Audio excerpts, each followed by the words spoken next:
My name is Bretta, and I am here to do my BookTube newbie tag. I am brand new to BookTube. Just to start, a little introduction, a little bit about me. I am 45. I am a mom. I have 2 dogs, 2 cats, and my husband, who is a full-time salesman. I work from home as a project coordinator. I love what I do, but I need a creative outlet. BookTube has caught my eye for quite some time. I really enjoy watching some of the content, love doing the book redesigns that I've seen out there, and Books and Lala, she loves to do those book predictions, the cover predictions, so I really enjoy watching her. But I just really want a chance to get out there and see what I can do. So on to the questions. Why did I start this channel? So I feel like part of that is you gotta have a prerequisite of loving to read. And I can be a bit obsessive about it sometimes. So I really do love to read, but I have found myself in a bit of a reading slump. I've been reading pretty much the same tropes for a while. I rely a lot on Kindle Unlimited for my reading selections, and I really want to kind of broaden my horizons this year. So this is a way to do that. I would love to meet people who have similar interests in books, but could possibly suggest new and exciting books that I've never thought about. I really want a chance to just connect with community people who want to do something similar or want to know what I'm reading, and I want to know what they're reading. So I'm looking forward to that. As far as what are some unique things I can bring to BookTube? I have a long history as a designer and have worked with Apple products since before they were cool. I am proficient in Adobe, so I really want to take what I know and have some fun with it.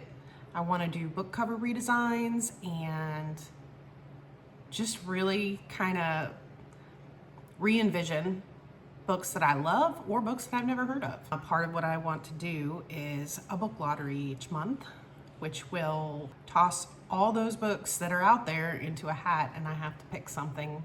And a lot of times it's going to be something I've never heard of. So I'm looking forward to that and that challenge. What are you most excited for with your channel?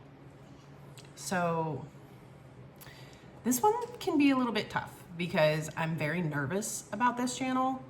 Not because I don't think I can do it, but because I don't want to get discouraged if I'm not getting the results that I hope for.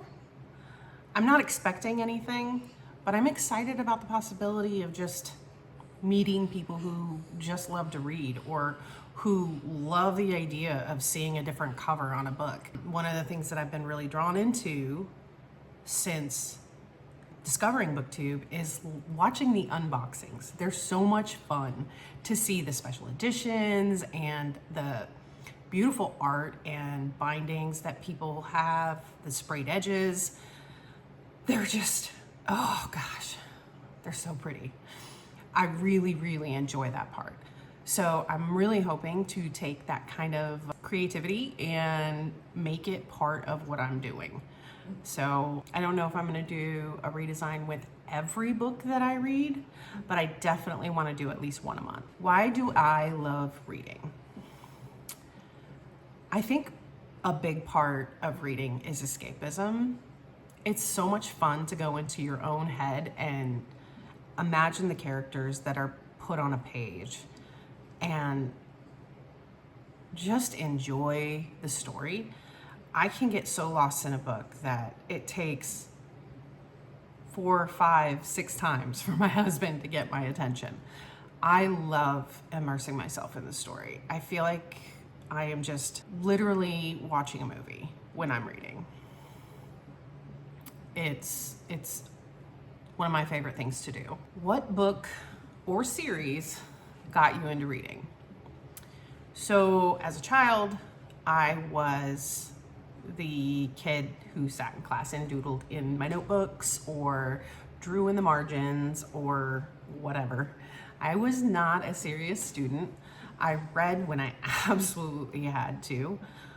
And occasionally I would find a book that I really enjoyed, but I just had very different interests at the time.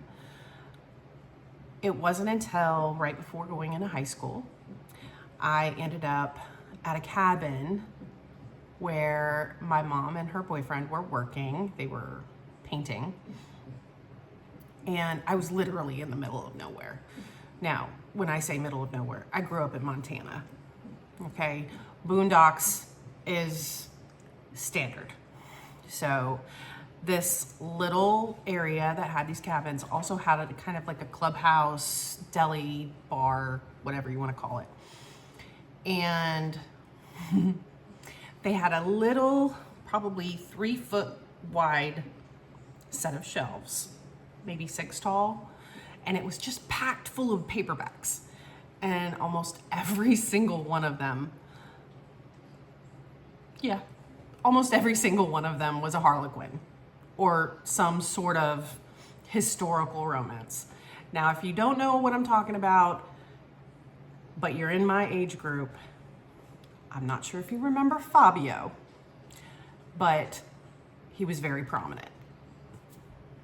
So I went up there, I found some random book, and I devoured it in like a day. And I was back there getting like 2 and 3 books at a time. I had nothing else to do. No other kids were in the area. So I really fell in love with reading that summer, and I just carried it over into high school and adulthood, and I've just been an avid reader ever since. And I've really tried to instill that in my kids, and thankfully my daughter loves to read, and she's actually going to provide me with a book or 2 throughout the year that I wouldn't normally read that is in her collection. And so I'm looking forward to that as well. What questions would you ask your fave booktubers? So I've always kind of jumped around in the booktube scene, but I've constantly gone back to Books and Lala, and I just recently discovered a book Olive and Becca and the Books. So 3 very different channels. Do you really feel like it's necessary to have a genre niche?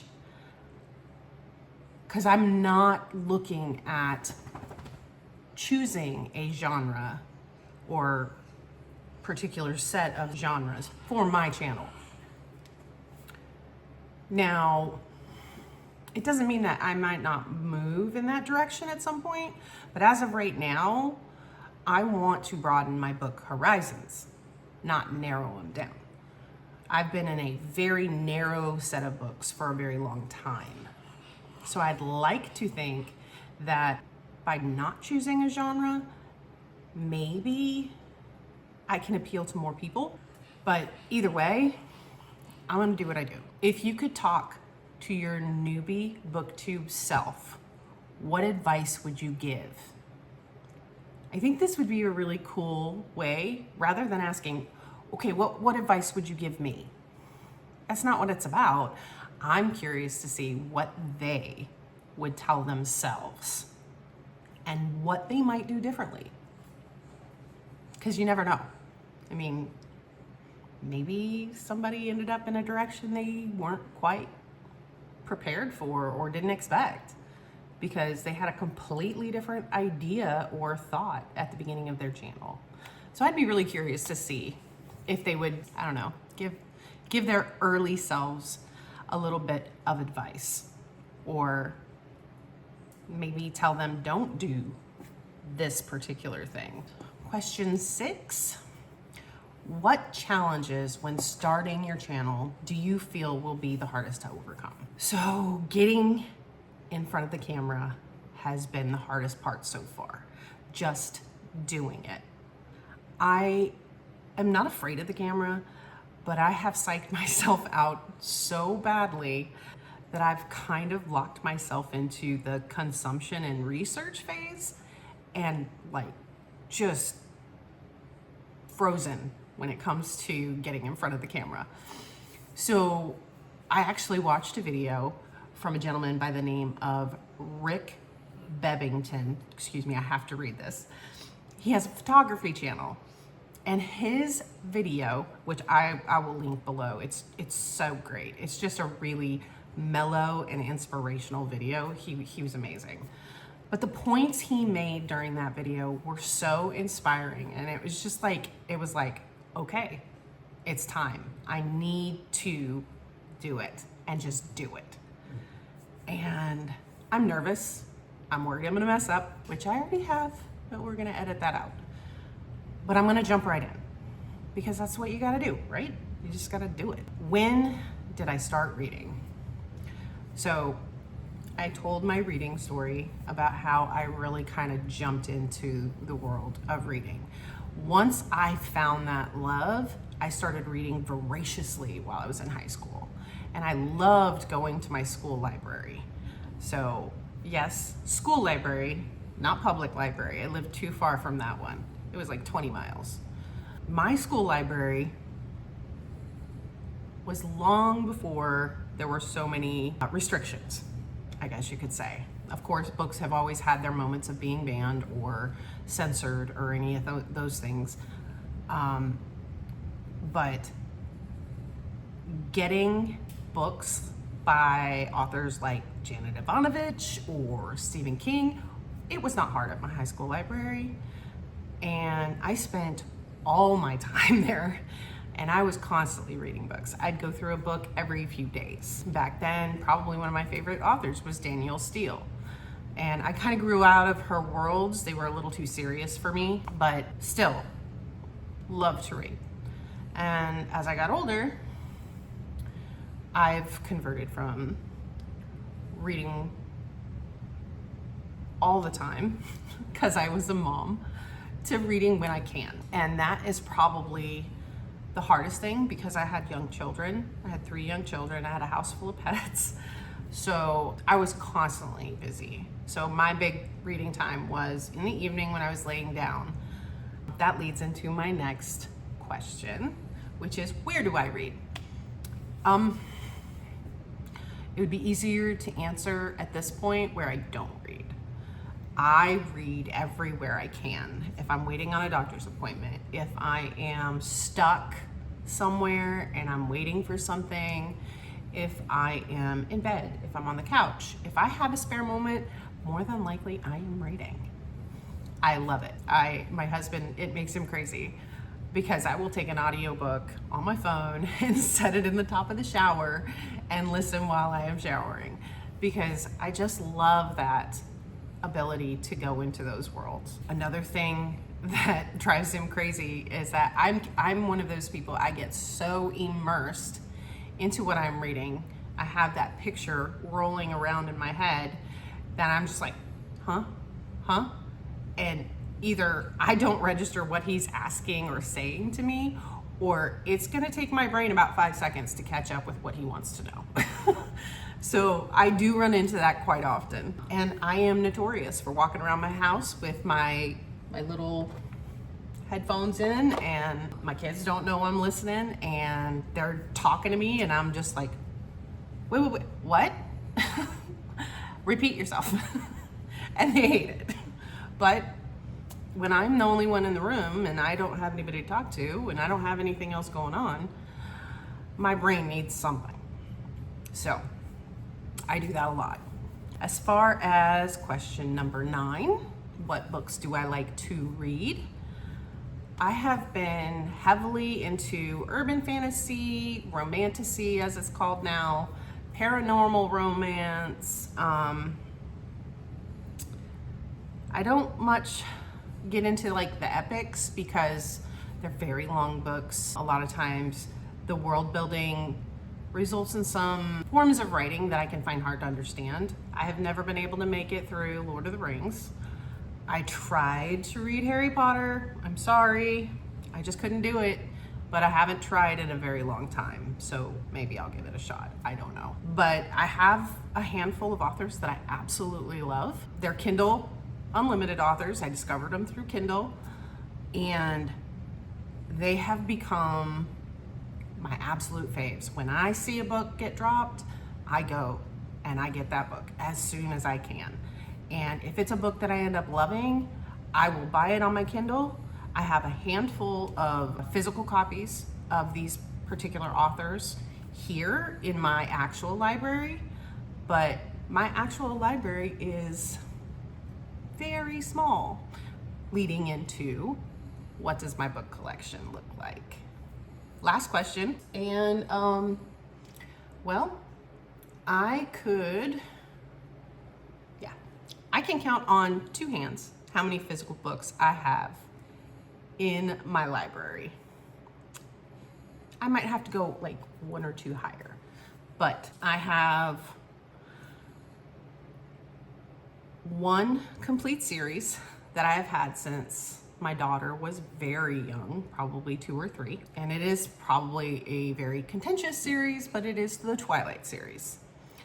And I really, really enjoyed this series. It made me feel like I was 16 again. I know there's lovers and haters, so it's okay. It's my own personal, it's a guilty pleasure. So I also have a handful of the Chicken Soup books, and some of you may know what those are, some of you may not.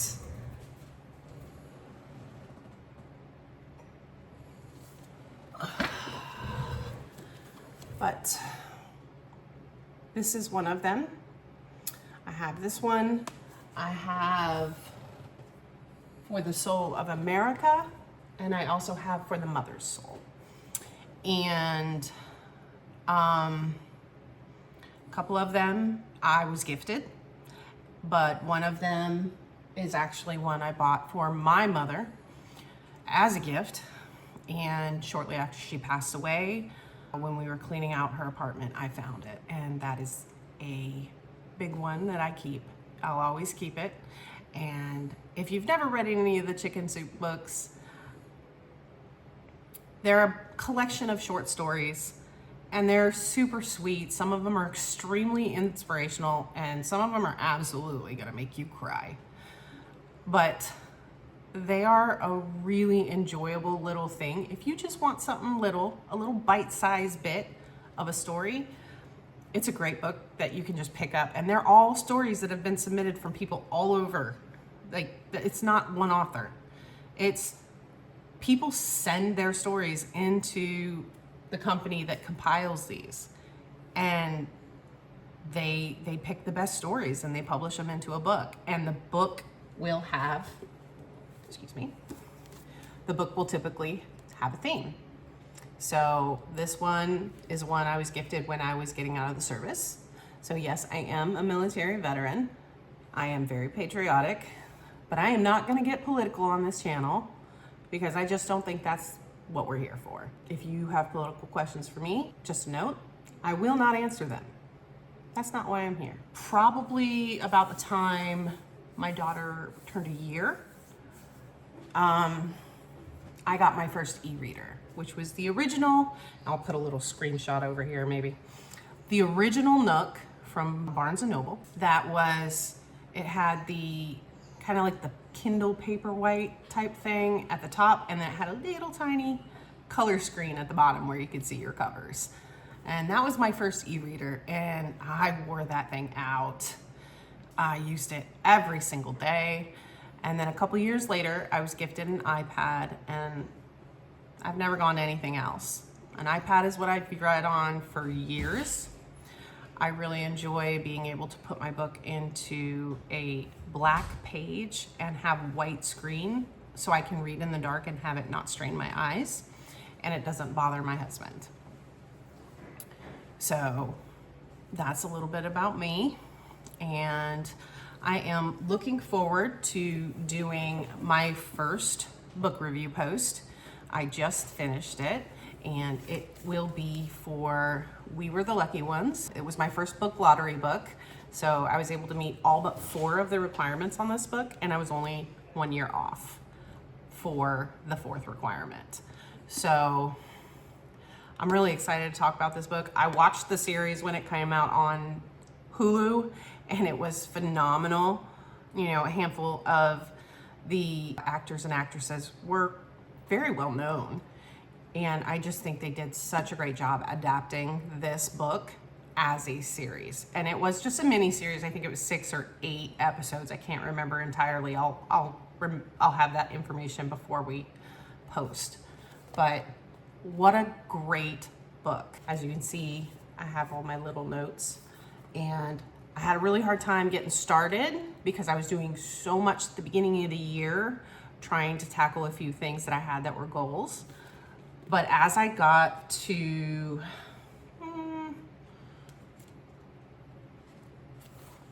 around page 120, I started devouring this book. And yeah, I can't wait to talk about it. Can't wait to show you guys what I have in mind for a different cover.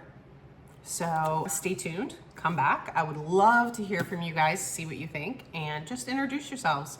I'm looking forward to this little journey. So thank you. Bye.